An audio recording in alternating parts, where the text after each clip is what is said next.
మిత్రులు సైదయ్య గారికి,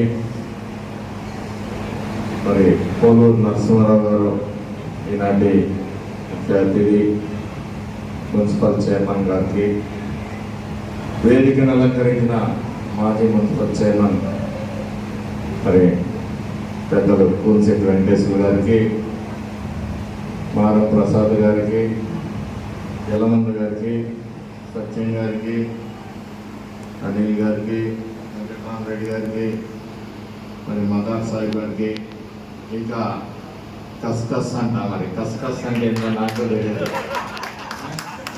మరి పత్రిక సంఘం అధ్యక్షులకి, బ్రహ్మయ్య గారికి,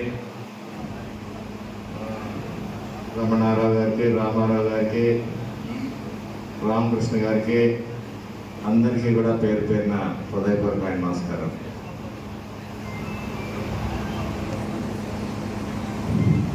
ముఖ్యంగా మొట్టమొదటి వ్యాఖ్యాత రాజు గారు అన్నారు, ఈ గెలుపు నాదని. ఈ గెలుపు నాది కాదు, తిరగబడ్డ ప్రజలది, ప్రజాపడ్డ ప్రజలది, అణిచివేతకు గురివేయబడ్డ ప్రజలది, దోపిడీకి గురైన ప్రజలది. సృష్టిలో నేను చాలా సందర్భాల్లో చెప్పాను, సృష్టిలో ప్రతి జీవి స్వేచ్ఛ కోరుకుంటుంది. మనం ఒక పిట్టని కట్టేసిన, పిల్లిని కట్టేసిన, కోడిని కట్టేసిన ఒప్పుకో. మరి పల్నాడు పౌరుషాల గడ్డ గత కొంతకాలంగా బానిస సంఖ్యలలో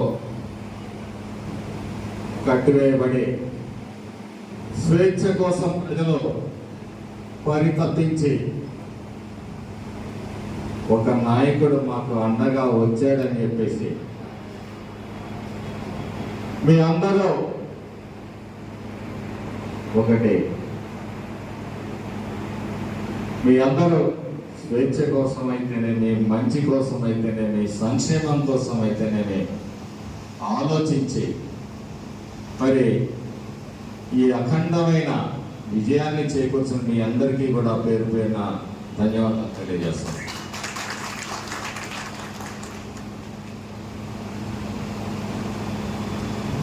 అరాచకం రాజ్యం వెళ్తా ఉంది. ఏ భూమి ఎవరిదో తెలియదు. చాలా మంది ప్రహరీ గోడలు అడావుడిగా కట్టుకుంటున్నారు. ఒక రూమ్ వేసుకుంటున్నారు, ఒక మీటర్ ఏర్పాటు చేసుకుంటున్నారు. డబ్బులున్నా లేకపోయినా ముందు దాన్ని రక్షణ కోసం ఎంతో కొంత ఏర్పాటు చేసుకోవడం తాపత్రం. మీరు గోడలు కట్టుకున్న ఆరు గోడలు కట్టినాయి, బిల్డింగ్లు కూడా మాయమైపోయినాయి. చివరికి ఇక్కడ ఆంజనేయ స్వామి కూడా పాపం నా పరిస్థితి ఏంటనేది చూసే పరిస్థితి. ఆంజనేయ స్వామి మాన్యాలు కబ్జాకు గురి కాబట్టి, చెన్నకేశ్వరం దేవాలయం భూములు కబ్జాకు గురి కాబట్టి, నాకు రోజు ప్రజా దర్బార్ నుంచి 3-4 ఫోన్లు వస్తాయి. ఈయన భూమి సంగతి చూడండి సార్, ఈయన భూమి సంగతి చూడండి సార్ అని చెప్పేసి నాకు ఫోన్లు చేస్తా ఉంటే, ఇక్కడ ఒక ప్రత్యేకమైన విభాగాన్ని ఏర్పాటు చేసి ఈ భూముల సమస్యలు చేస్తుంటే 100,000 దాటిపోయినాయండి. ఇక్కడ మాచర్ల నియోజకవర్గంలో ఒకటిగా చూసే పరిస్థితి లేదు. కాబట్టి ఆ రకమైన రౌడీయిజం, గోండాయిజం తోటి ఇక్కడ పరిపాలన సాగింది. 22A ఒక యాక్ట్ తీసుకొచ్చాడు జగన్మోహన్ రెడ్డి. 22A యాక్ట్లో పెట్టేస్తే మీ భూమి అమ్మటానికి, కొనడానికి కుదరదు. ఈయన పెళ్లి పెట్టుకున్నాడు, కూతురు పెళ్లి. ఇదన్నీ పెళ్లి చేద్దాం అనుకున్నాడు. 22Aలో ఉంటాయి, నీ భూమి నువ్వు అమ్మటానికి లేదంటారు. ఒక ఆయన వస్తాడు, ఈ ఎమ్మెల్యే గారి తరఫున ఒక ఆయన వస్తాడు, ఎట్టాగట్ట నేను సరి చేసుకుంటాను, ఇది ₹1,00,00,000 కదా, 40 లక్షలకి ఇవ్వమంటాడు. చివరికి అట్లా చేసి 50, 52, 50 వరకు సరే మరుసటి రోజు నేను రిజిస్ట్రేషన్ చేయగానే మరి అది ఎట్లా రిజిస్టర్ సరైందో అర్థం కాదు. కొట్టి టీవీఏలో నుంచి మళ్ళీ బయటికి పోతుంది. ఇది వైజాగ్లో మొదలు పెట్టారు భూముల దందా. 22లో ఏలో పెట్టడం, భయభ్రాంతుల్ని చేయటం, పెద్దలందరూ కలిసి ఆ భూముల్ని కొనడం, ఈ విధంగా మొదలుపెట్టిన ఈ మాఫియా సంస్కృతి రాష్ట్రం మొత్తం పాకేసింది. ఆస్తులకు రక్షణ లేదు, ఆడబిడ్డలకు రక్షణ లేదు. చెప్పా, నిన్ననే చూస్తూ ఉన్నారు ముంబై సినీ నటి, మరి రాజ్యాంగ పదవుల్లో ఉన్న వ్యక్తులు, ప్రభుత్వ ఉన్నతాధికారులు ఏ విధంగా చేస్తా ఉన్నారు. ఆ అమ్మాయి ఊరుని ఏడుస్తూ టీవీలో చేస్తుంటే గుండెలు కరిగిపోయే సన్నివేశం. ఒక తప్పుడు కేసు పెట్టి ముంబై నుంచి ఇక్కడికి తీసుకొని వచ్చి ఏ విధంగా హింసించారు. ఈరోజు జగన్మోహన్ రెడ్డి మాట్లాడుతూ ఉన్నాడు, ఇక్కడ ఏదో అరాచకాలు జరుగుతున్నాయి, అన్యాయాలు జరిగిపోతాయని. మీరు ఒప్పజెప్పిన బాధ్యత ఆ రోజేమో అతని మీద పోరాటం, ఈ రోజేమో నేను స్వపక్షంలో పోరాడాల్సిన పరిస్థితి వస్తాం. ఎందుకంటే సమాజాన్ని కలుషితం చేశారు. ప్రతి ఒక్కళ్ళు కూడా ఏదో ఒకటి చేయాలని, వాడు చూపిన మార్గంలో నడవాలంటే వీళ్ళని అందరినీ సమర్థించుకోవడం కూడా కొంతమందిని నాకు చాలా తలకమించిన భారంగానే ఉంది. అనేక ఒత్తిళ్ల మధ్య మాచర్ల నియోజకవర్గంలో వీలన్నంత వరకు శాంతి భద్రతలను కాపాడే ప్రయత్నం నా వంతుగా నేను చేస్తాను. అక్కడో ఇక్కడో చిన్న చిన్న పొరపాట్లు జరగచ్చు, కాకపోతే చేతనైన వేర సామరస్యంగా ఇబ్బందులు లేకుండా చేసే ప్రయత్నం అయితే చేస్తాను. మీ అందరికీ రక్షణ, మీ ఆస్తులకి రక్షణ, మీ హక్కులకి రక్షణ కల్పించే ప్రయత్నం తప్పకుండా జరుగుతుంది. తెలుగుదేశం పార్టీ సామాజిక న్యాయం అని చెప్పేసి వైసీపీ నాయకులు మాట్లాడతారు. సామాజిక న్యాయం అంటే సమాజంలో అందరికీ ప్రతిఫలాలు ఏదైతే అందిస్తుందో అది సామాజిక న్యాయం చేస్తుంది. ఈరోజు మాచర్ల నియోజకవర్గంలో మేము మొట్టమొదట ప్రాధాన్యత అంశాలుగా సాగునీరు, తాగునీరు, మెరుగైన వైద్యం, మెరుగైన విద్య, ఉపాధి అవకాశాలు అనేది మరి ప్రభుత్వం మేనిఫెస్టోలోనే ఉంది. చాలామంది పిల్లలు వచ్చేసి ఉద్యోగం అంటే ఒకసారి సమాధానం చెప్పలేక కూడా కోపం కూడా అవుతాం.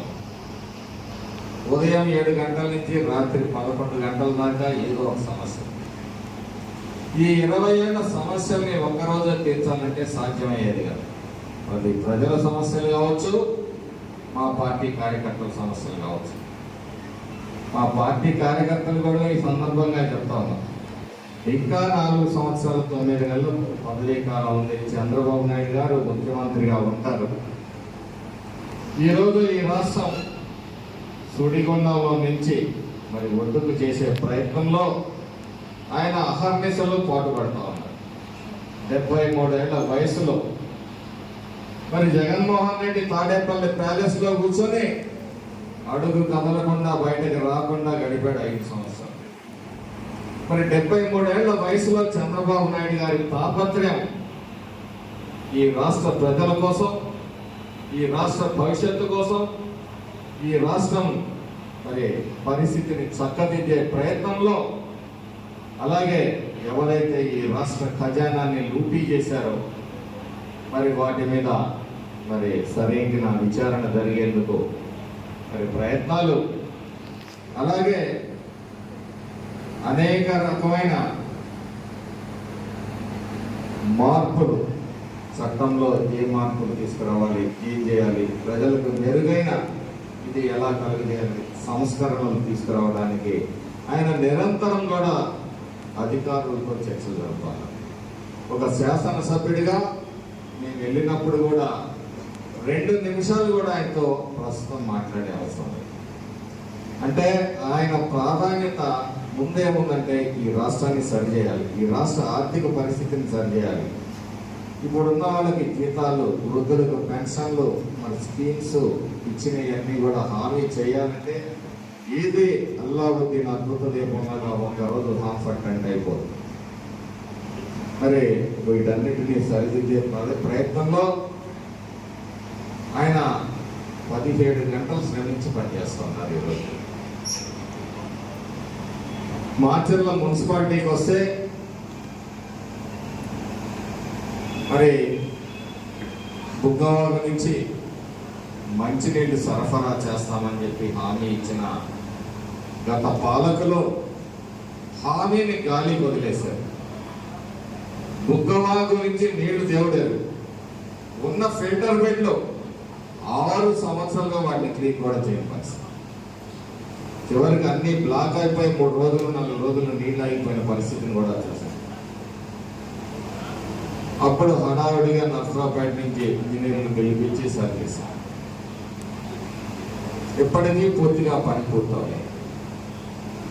ఈ బుగ్గవాగు నిర్మాణాన్ని, బుగ్గవాగు నుంచి పైప్ లైన్ని తీసుకొస్తాం. వీలైనంత తొందరలోనే ప్రతి ఇంటికి నీటి సదుపాయాన్ని కలుగజేస్తాం. ఇక పారిశుధ్యానికి వస్తే అధ్వాన్నంగా ఉంది పారిశుధ్యం పట్టణంలో. నిన్న ఒక ఆర్య వైశ్య ప్రముఖులు చెప్తా ఉన్నారు, మా షాపుల ముందు 4 ఏళ్ళు ఏంటంటే సీట్లు తీశారు. పారిశుధ్యం ఆ విధంగా ఉంది. ఎలక్ట్రిసిటీ బకాయిలు 5 కోట్లు దాటి మున్సిపాలిటీ.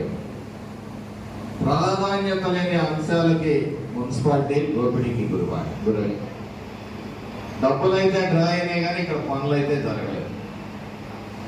కేవలం కౌన్సిల్ సభ్యులందరినీ కూడా బొమ్మల్లాగా చేసి బొమ్మలాట ఆడిచ్చిన వ్యక్తి పిన్నెల్లి రామకృష్ణారెడ్డి. ఈరోజు కౌన్సిలర్లు అందరూ వచ్చి తిరుగుబాటు చేసి తెలుగుదేశం కండవా కప్పుకున్నారంటే దీంట్లో ఎవరి ఒత్తిడి లేదు.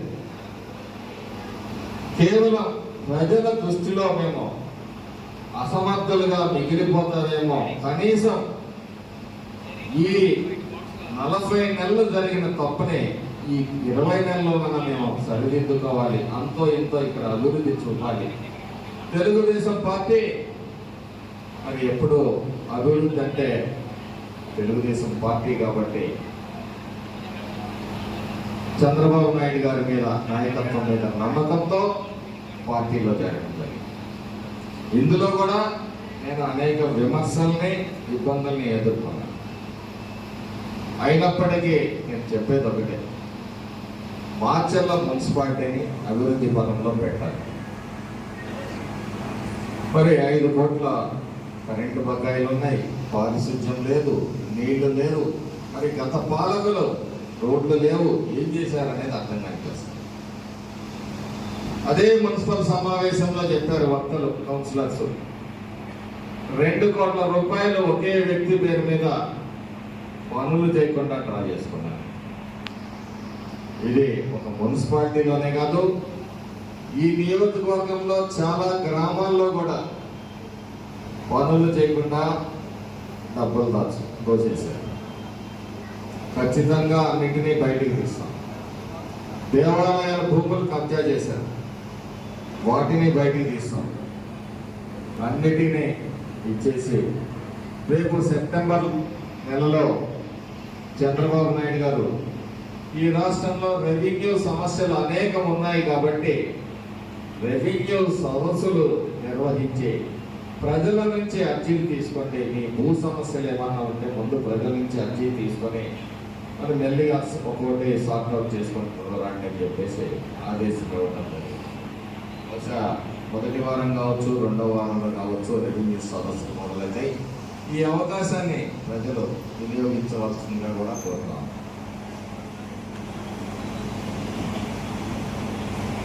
మరి మీ అందరి అభిమానంతో, ప్రేమ ఆప్యాయతలతో నన్ను ఎన్నుకోవడంతో నా నెత్తి మీద చాలా పెద్ద బాధ్యత పెట్టారు.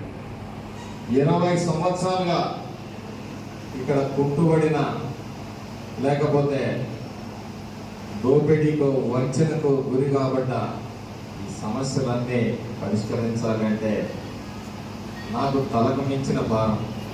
ఈ మున్సిపాలిటీని డెవలప్ చేయాలన్నా కూడా తలకు మించిన భారమే అయినప్పటికీ కూడా మా యువ నాయకులు లోకేష్ బాబు గారు కానీ పెద్దలు చంద్రబాబు నాయుడు గారు కానీ వాళ్ళు అని చెప్పారు, మార్చర్లని అద్భుతంగా అభివృద్ధి చేద్దాం బాబు బ్రహ్మారెడ్డి, ఇది నేను మీకు ఇస్తున్న హామీ అని చెప్పినారు. కాబట్టి ఆయన ఆశీస్సులతోటి నేను సగర్వంగా చెప్తా ఉన్నాను, మార్చర్లని మున్సిపాలిటీని నియోజకవర్గాన్ని అభివృద్ధి పదంలో నడుపుతాము.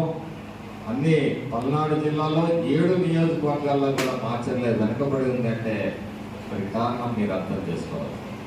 కులము, మతము, పార్టీను ఇవన్నీ ప్రభావితం చేసినంతసేపు వ్యక్తిత్వాన్ని వదిలేది మా కులం వాడో, మా మతం వాడో, మా పార్టీ వాడో అని చెప్పేసి ఓట్లేసినంత కాలం ఈ అభివృద్ధి నిరోధకులు ప్రజాస్వామ్య వ్యవస్థలో దుర్మార్గులు, కీచకులు ఈరోజు జగన్మోహన్ రెడ్డి ప్రభుత్వంలో ఎంతమంది బూతు రత్నాలు ఉన్నారు, ఎంతమంది శృంగార రత్నాలు ఉన్నారు మీరు రోజు చూస్తూనే ఉన్నారు.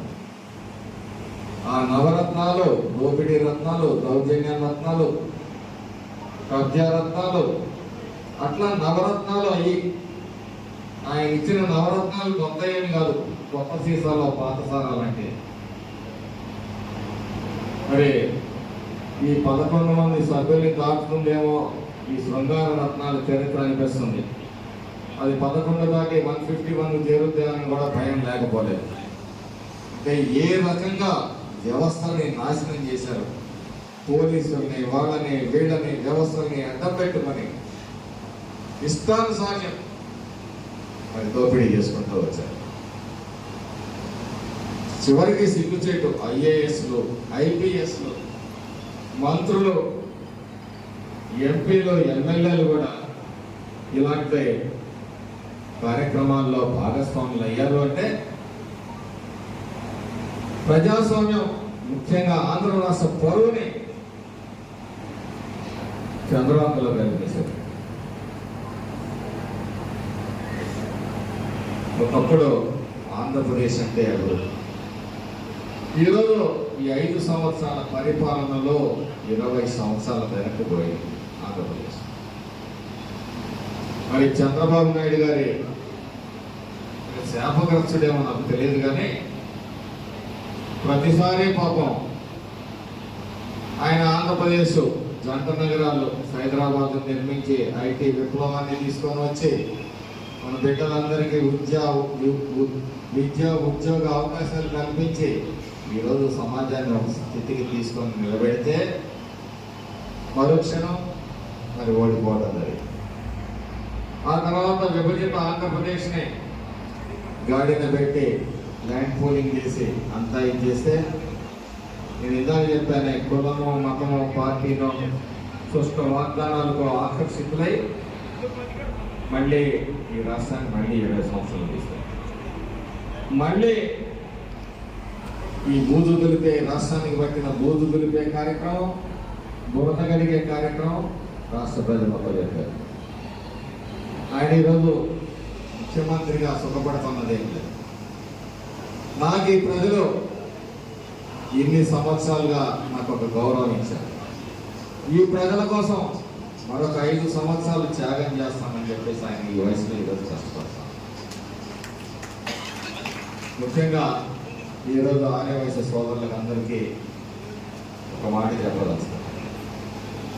పోలూరు నరసింహారావు గారు ఒక మాట అన్నారు, నేను ఈ పదవిలో ఒక్క రోజన్నా ఉండాలి, ఒక్క రోజైనా చాలు నాకు, నేను మున్సిపల్ చైర్మన్ అనిపించుకోవాలి. మా కులానికి అన్యాయం జరిగింది, మా కులాన్ని అవమానించబడింది, మాకు ఒక్క రోజైనా అవకాశం ఉండాలంటే తప్పకుండా నరసింహారావు గారు అని చెప్పేసి వాళ్ళ మిత్రులందరి సహకారంతో వారిని ఎన్నిక చేయడం జరిగింది. ఇందులో నా గొప్పతనం ఏమీ లేదు. మీరు ఆర్య వయస్సులో చాలా మంది భయపడుతూ ఉంటారు. ఎందుకో నాకు అర్థం కాదు. మీరు ఆదర్శంగా తీసుకోవాల్సింది బ్రిటిష్ వారికి ఎదురు తిరిగి ఒక స్వాతంత్ర పోరాటం చేసింది మరి Mahatma Gandhi.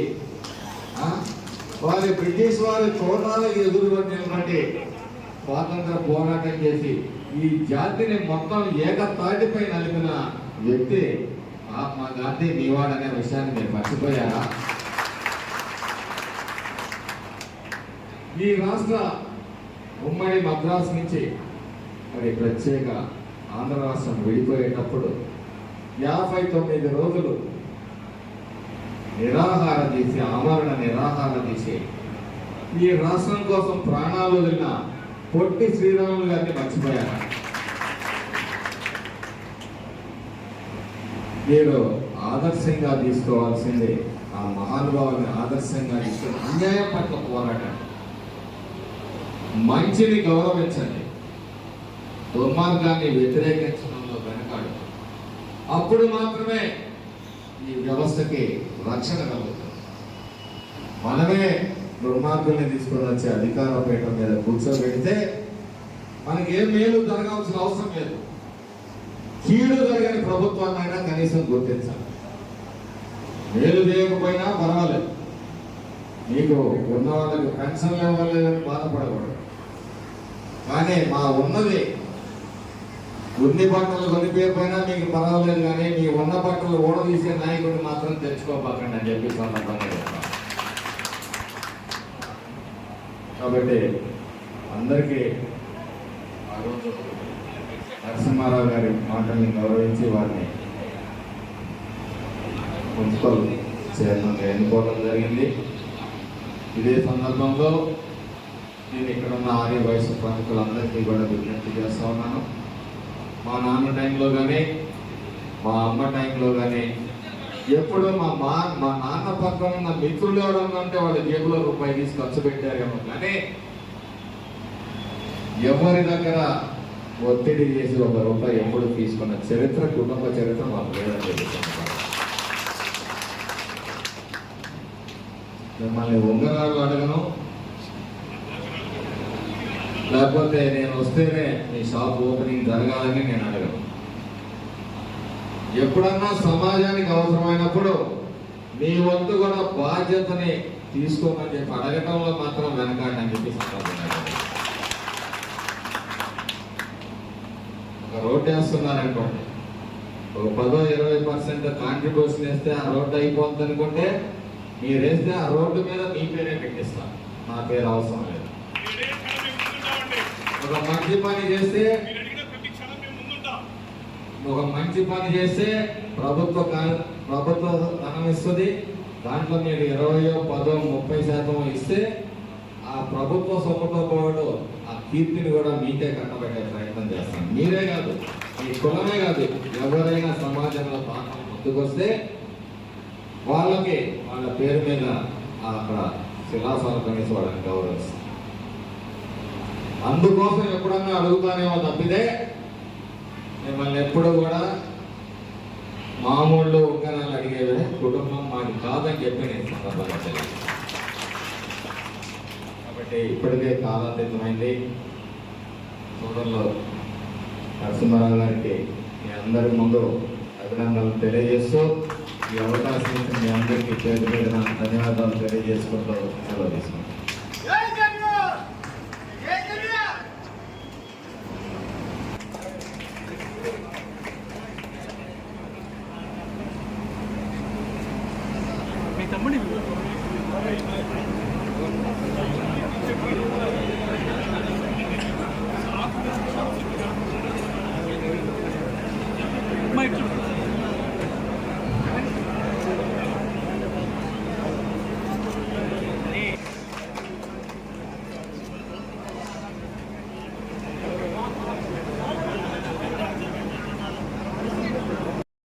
Please subscribe to Future News. Like, share and comment చేయండి.